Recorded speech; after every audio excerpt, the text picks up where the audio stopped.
Steve Harwell fronted Smash Mouth for decades.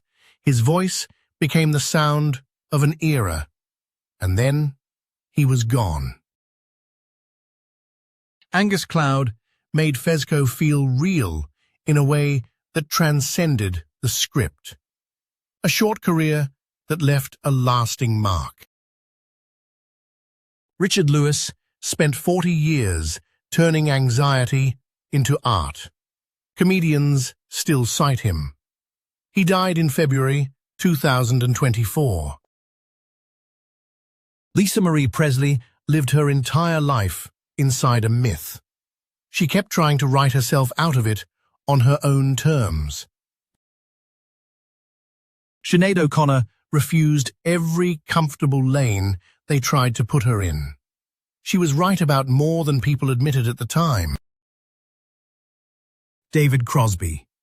His harmonies defined a generation, and his honesty about everything defined the rest of his life.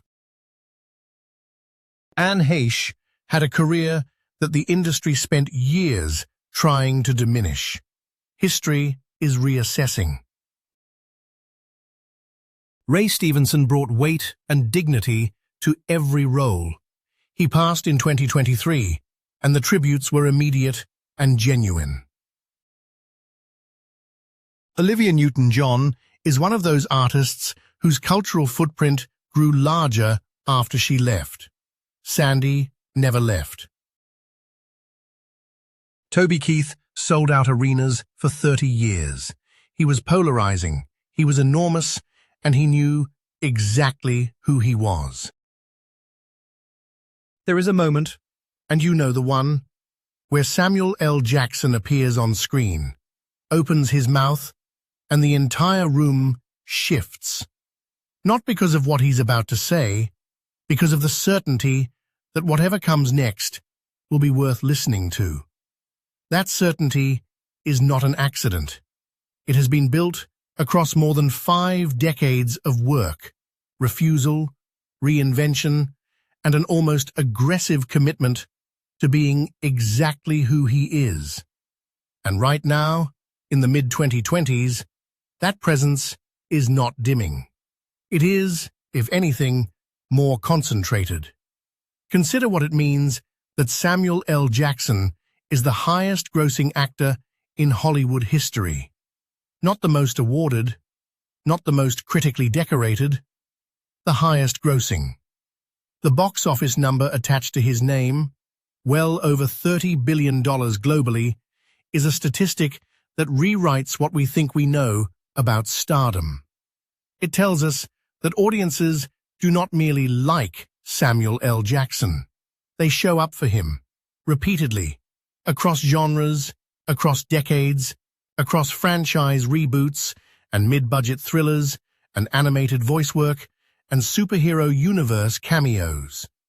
There is no other actor alive with that kind of sustained commercial trust from a global audience. That is a cultural fact, not a marketing talking point. But the number alone misses the texture of what he actually did. Because the $30 billion figure is not the product of one franchise. It is the product of a man who understood, perhaps before anyone else in his generation, that volume and variety were not the enemy of respect. They were the argument for it.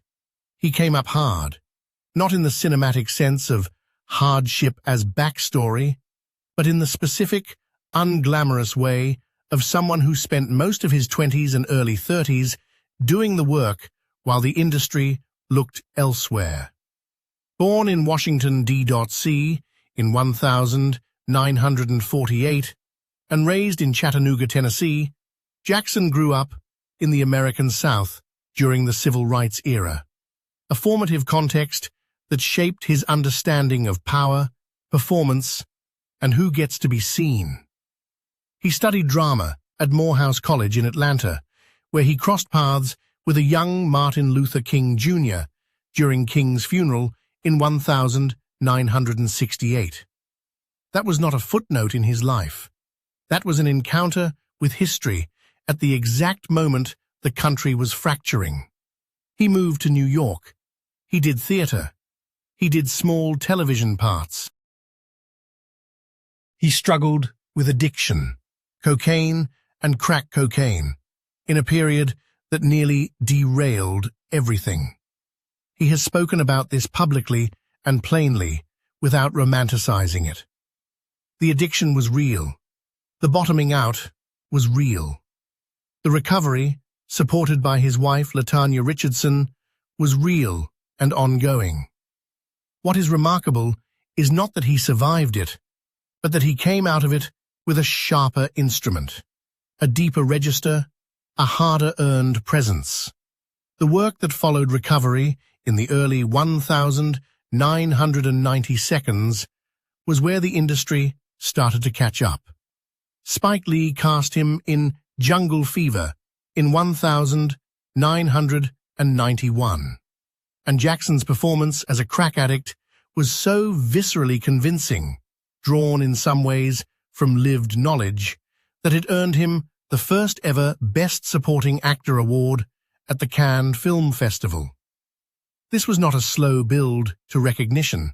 This was a detonation. Then came Quentin Tarantino.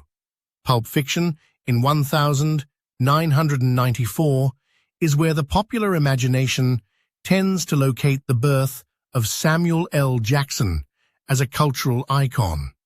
And that framing is not wrong, even if it is incomplete. Jules Winnfield, the hitman who quotes scripture, who philosophizes between acts of violence, who chooses in the end to walk away, was not just a great character. He was a new kind of cool. He rewrote what black masculinity was allowed to look like in mainstream American cinema. Not a sidekick, not a symbol, not a warning.